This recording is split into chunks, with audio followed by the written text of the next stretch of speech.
नमस्कार दोस्तों।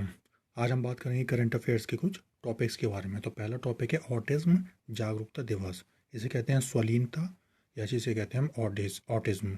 इसका फुल नाम क्या है कि ASD ऑटिज्म स्पेक्ट्रम डिसऑर्डर के रूप में जाना जाता है। तो ये विकास संबंधी एक विकार है जो कि लोगों की विस्तृत श्रृंखला को प्रभावित करता है। सामान्यतः इसका पता बचपन में ही चल जाता है और पूरे जीवन व्यक्ति को ये प्रभावित कर सकता है। ऑटिज्म जो प्रभावित होते हैं लोग, वो सामाजिक कठिनाइयों का अनुभव कर सकते हैं। साथ ही वे दोहराए जाने वाले व्यवहार प्रतिरूप या बोलने की या अन्य व्यवहारिक कठिनाइयों का सामना करते हैं। इस स्थिति वाले लोगों को विभिन्न स्तरों की देखभाल तथा सहायता की आवश्यकता होती है। ऑटिज्म के बारे में जागरूकता बढ़ाने तथा इस स्थिति से जो प्रभावित होते हैं लोगों को स्वीकृति और समर्थन को बढ़ावा देने के लिए संयुक्त राष्ट्र ने 2 अप्रैल को विश्व ऑटिज्म जागरूकता दिवस की स्थापना की। पहली बार ये 2008 में मनाया गया। और 2023 की थीम क्या है इसकी? घर पर, काम पर, कला और नीति निर्माण में ऑटिस्टिक प्रभावित व्यक्तियों का योगदान। यह दिन ऑटिज्म की सार्वजनिक समझ बढ़ाने और ऑटिज्म से जो प्रभावित लोग हैं उनको समर्थन करने के लिए समुदायों और संगठनों की कार्रवाई को प्रोत्साहित करने के लिए अवसर के रूप में कार्य करता है। भारत का दिव्यांग व्यक्तियों का अधिकार अधिनियम 2016 ऑटिज्म सहित दिव्यांग लोगों के अधिकार से संबंधित है। फिर क्या है कि भारत बांग्लादेश मैत्री पाइपलाइन।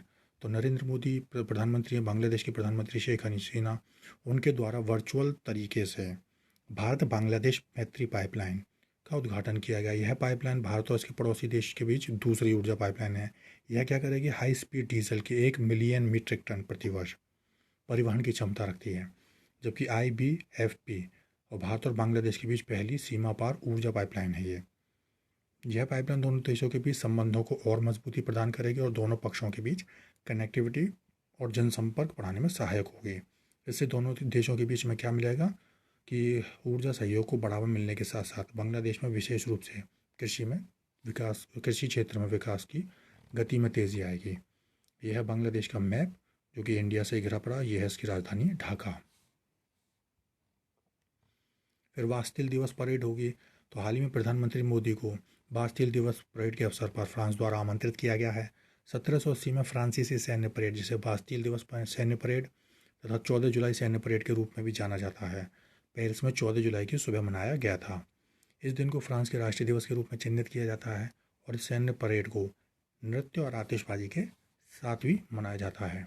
फिर महावीर जयंती अगला टॉपिक। तो उपराष्ट्रपति जो थे जगदीप धनखड़, उन्होंने देशवासियों को महावीर जयंती की बधाई दी। ये जैन धर्म के अनुयायियों के लिए शुभ दिन है क्योंकि यह भगवान महावीर की जयंती का प्रतीक है जो कि जैन धर्म के अंतिम तीर्थ करते हैं। भगवान महावीर का जन्म चैत्र मास के शुक्ल पक्ष की 13वीं तिथि को हुआ था।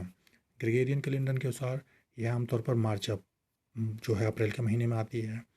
तो महावीर जयंती पर भगवान महावीर की जो मूर्ति है उसके साथ एक जुलूस निकाला जाता है जिसे रथ यात्रा कहते हैं तथा मूर्ति को औपचारिक स्नान कराया जाता है जिसे अभिषेक कहा जाता है।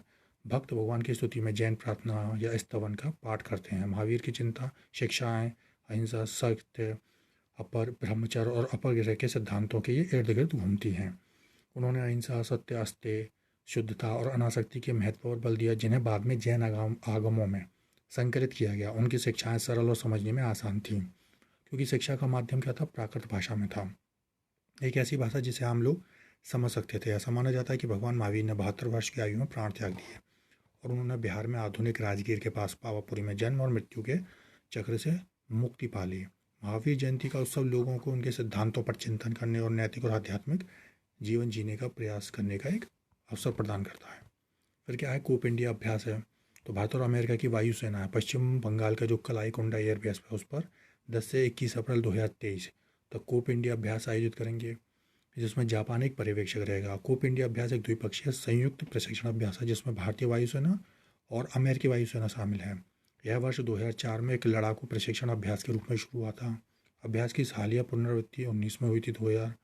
इस अभ्यास को लड़ाकू प्रशिक्षण अभ्यास, विषय विशेषज्ञ आदान प्रदान, वायु गतिशीलता प्रशिक्षण, एयर ड्रॉप अभ्यास प्रशिक्षण और बड़े सैन्य अभ्यासों को शामिल करने हेतु विकसित किया गया है। भारत और अमेरिका के बीच में अन्य संयुक्त रक्षा अभ्यासों में कौन कौन है? युद्ध अभ्यास सेना का है, वज्र प्रहार है, जापान के साथ धर्म गार्जियन है और भारत और जापान और संयुक्त राज्य अमेरिका की नौसेनाओं के बीच त्रिपक्षीय क्या नाम है? समुद्री अभ्यास मालाबार, ये संपन्न होता है। तो ये थे आज के विषय।